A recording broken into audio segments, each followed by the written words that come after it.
शहरियों की सेहत खतरे में डालने वाली स्मॉग ने लाहौर का पीछा ना छोड़ा। दिन ब दिन इजाफा। आलूदा तरीन शहरों पर नजर रखने वाली वेबसाइट पर आज भी लाहौर दुनिया का आलूदा तरीन शहर करार। सुबह 7 बजे पार्टिकुलेट मैटर की तादाद 374 रिकॉर्ड। ये तादाद जाहिर करती है कि लाहौर की फ़ज़ा इंतहाई मुज़र सेहत और बीमारियां बढ़ा रही है। कल लाहौर, ननकाना साहब, शेखुपुरा, कसूर, गुजरांवाला, गुजरात, सियालकोट, नारोवाल, हाफिजाबाद और मंडी बहाउद्दीन में तमाम निजी और सरकारी स्कूल, कॉलेज और यूनिवर्सिटीज़ बंद रहेंगी। दफातर, मार्केटें, दुकानें, जिम और सिनेमा घर दोपहर 3 बजे के बाद खुलेंगे। साइफर केस में चेयरमैन पीटीआई की जेल ट्रायल पर हुक्म इम्तना में 20 नवंबर तक तौसील। इस्लामाबाद हाई कोर्ट ने अटॉर्नी जनरल से कहा कि इस केस में जो सेक्शन लगी है उसके मुताबिक सजाए मौत हो सकती है। अटॉर्नी जनरल ने कहा कि उम्मीद है ऐसा नहीं होगा। चेयरमैन पीटीआई के वकील सलमान अकरम राजा ने कहा कि ये अच्छे आदमी हैं, खुद कह रहे हैं प्रोसिक्यूशन में कामयाब नहीं होंगे।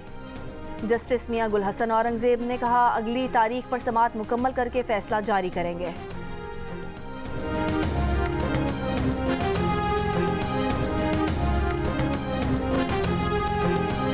एक साल पहले तोशाखाना स्कैंडल सामने लाने पर इमरान खान ने मुख्तलिफ ममालिक में जियो न्यूज़ और प्रोग्राम आज शाहजेब खानजादा पर हर्जाने का मुकदमा करने की धमकी दी। फिर बरतानिया में लीगल नोटिस भिजवाए। बरतानिया में जियो न्यूज़ ने प्रोग्राम की तरफ से इमरान खान के लीगल नोटिस का जवाब दिया और दावा किया कि हमने तोशाखाना स्कैंडल की रिपोर्टिंग पर तमाम कानूनी और इखलाकी तकाजे पूरे किए हैं। अगर आप इदारे के खिलाफ कार्रवाई आगे बढ़ाते हैं तो उसका मजबूती से दिफा किया जाएगा। इस वाक़े के 1 साल गुजरने के बाद ये साबित हो गया कि तोशाखाना केस की रिपोर्टिंग से मुतालिक प्रोग्राम आज शाहजेब खानजादा का मौक़िफ़ और तरीक़ाकार दुरुस्त था। इमरान खान के इल्ज़ामात गलत और बेबुनियाद थे।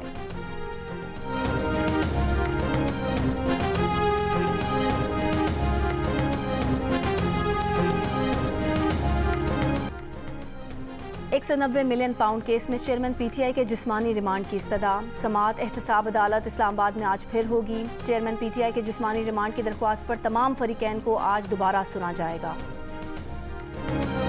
पीटीआई हुकूमत गिरने के बाद मैं इलेक्शन में जाना चाहता था। शहबाज शरीफ की अलविदाई तकरीर तैयार थी लेकिन हमें धमकी दी गई, इसलिए उन्होंने शहबाज शरीफ को इस्तीफ़ा देने से मना कर दिया।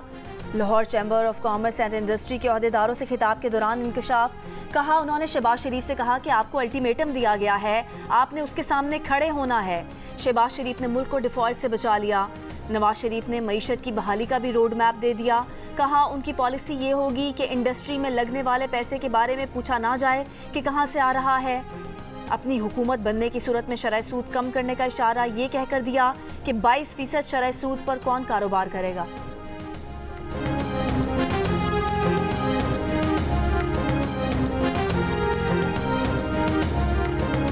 पाकिस्तान का सबसे नौजवान वजीर खारजा मैंने ये साबित कर दिया है कि जब नौजवानों को मौका दिया जाता है तो फिर नौजवान काम करके भी दिखा सकते हैं। इससे बेहतर कि हम किसी को दूसरी बार वजीर आजम बना दे या किसी को चौथा बार वजीर आजम बना दे, हम किसी को जिसको मौका ही नहीं मिला है एक बार मौका दीजिए।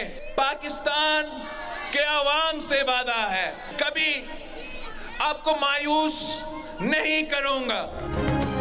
पुराने सियासतदानों को घर बिठाना होगा, किसी को दूसरी या चौथी बार वजीर आजम बनाने की बजाय नौजवान क़यादत को मौका देना होगा। बिलावल भुट्टो जरदारी का एबटाबाद में खड़ाक। कहा पुराने सियासतदान अब आराम करें, मुल्क को मसाइल से निकालने के लिए नई क़यादत की ज़रूरत है। बिलावल ने खुद को बतौर वजीर आजम पेश किया। बतौर वजीर खारजा अपनी कारकर्दगी का हवाला देकर कहा कि वो साबित कर चुके हैं कि नौजवानों को मौका दिया जाए तो वो काम करके दिखाते हैं।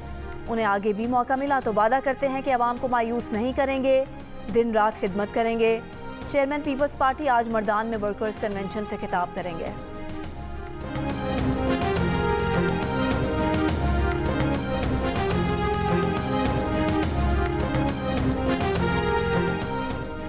कोई शुबा नहीं, इंतखाबात 8 फरवरी को होंगे। नवाज शरीफ वजीर आजम मुंतखब हुए तो हलफ का तकाजा पूरा करेंगे। सदर पाकिस्तान आरिफ अलवी का अमरीकी नशरियाती इदारे को इंटरव्यू। एक सवाल के जवाब में कहा कि वो किसी जमात के नहीं, हर पाकिस्तानी के तर्जुमान हैं।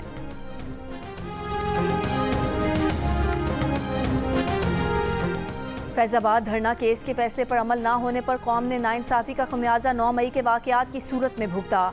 सुप्रीम कोर्ट इतने साल केस मुकर्रर ना करने पर जिम्मेदारी कबूल करती है। तहरीरी फैसले में अदालत ने कहा, सुप्रीम कोर्ट करार देती है कि माजी की गलतियां नहीं दोहराई जाएंगी। इदारों से गलती हो तो उसको तस्लीम करना चाहिए। अवाम का इदारों पर अदम एतमाद आमरीत को फ़रोग देता है और जमहूरियत की नफ़ी करता है।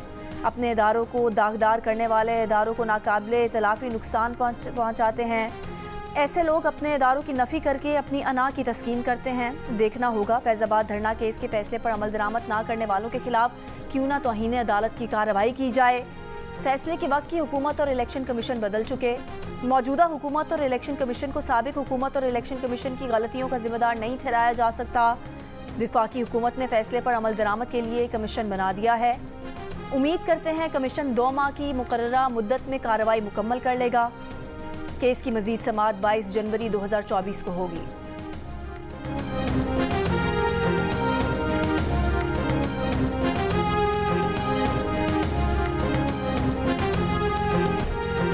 बिजली बहुत महंगी, गैस बहुत महंगी, गैस 1.5 माह बाद और महंगी होगी। रिटेलर्स और रियल स्टेट वाले टैक्स देने से फिर बच गए। निगरान वजीर खजाना शमशाद अख्तर ने IMF को जनवरी 2024 से गैस मजीद महंगी करने का बता दिया। कहा, $70 करोड़ की दूसरी किस्त के लिए IMF ने कोई शर्त नहीं लगाई। $2 अरब की आलमी बैंक फंडिंग इसी साल होने का इम्कान है। निगरान वफाकी वजीर खजाना ने कहा कि आज मुल्की ज़र मुबादला ज़खायर $7 अरब से ऊपर हो गए। इससे सरमाकारों का एतमाद बढ़ेगा। इसराइली तैयारों की गजा पर रात भर बमबारी। शिमाली गजा में जबालिया पनाह गुज़ीन कैंप पर फ़ज़ाई हमला। 6 घरानों को निशाना बनाया गया। 11 फ़लस्तीनी शहीद। खान यूनुस में एक घर पर मिसाइल से हमला। कमसिन बच्चों समेत 10 अफराद शहीद। रफा के पोल्ट्री फार्म को निशाना बनाकर 7 फ़लस्तीनी शहीद कर दिए। जनूबी गजा में फ्लावर मिल्स और बेकरीज पर भी हमले। गजा में सिर्फ एक फ्लावर मिल बाकी रह गई। इसराइली फोर्सेस के डर से गजा सिटी में लाशें उठाने वाला कोई नहीं। लैंडलाइन और इंटरनेट सर्विस बंद होने से गजा का बैरूनी दुनिया से राब्ता भी मुनक़ता। अमवात और ज़ख्मियों की असल मजमूई तादाद वाज़े ना हो सकी।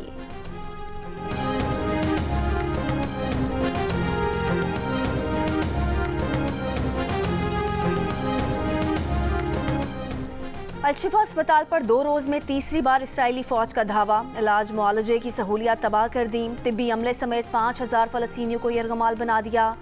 बिला इजाज़त हरकत करने पर कमसिन लड़की को गोली मार दी गई। अस्पताल में मौजूद मरीजों और पनाह गुज़ीनों की नस्ल कुशी के खदशात बढ़ गए। इसराइल का अस्पताल के अहाते में ज़ेरे ज़मीन सुरंग मिलने का दावा। हमास और अस्पताल हुकाम ने मुस्तरद कर दिया। अलशिफा अस्पताल के नज़दीक इमारत से इसराइली यरगमाली की लाश भी बरामद। लबनानी सरहद पर झड़पें जारी। हिजबुल्लाह ने एक और इसराइली पोस्ट तबाह कर दी। सिंध हुकूमत ने फौजी अदालतों में सिविलियंस का ट्रायल रोकने के फैसले के खिलाफ सुप्रीम कोर्ट में अपील दायर कर दी। फैसला कलअदम करार देने और अपील पर फैसले तक सुप्रीम कोर्ट का हुक्म मुअत्तल करने की इस्तदा। आर्मी एक्ट और ऑफिशियल सीक्रेट एक्ट की कलअदम दफात बहाल करने की भी इस्तदा।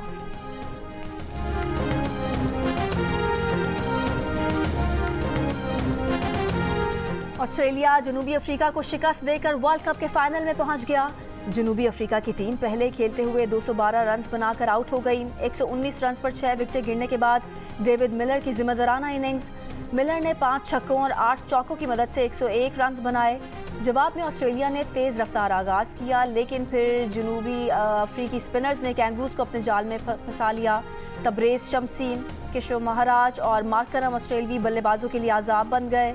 137 के मजमूई स्कोर पर मैक्सवेल भी साथ छोड़ गए तो मैच पर जनूबी अफ्रीका की गिरफ्त मजबूत नजर आई, लेकिन फिर कप्तान पैट कमिंस समेत दीगर मिडल ऑर्डर ने मैच जितवा लिया। ऑल राउंडर कारकर्दगी पर ट्रेविस हेड को प्लेयर ऑफ द मैच का एजाज़ दिया गया।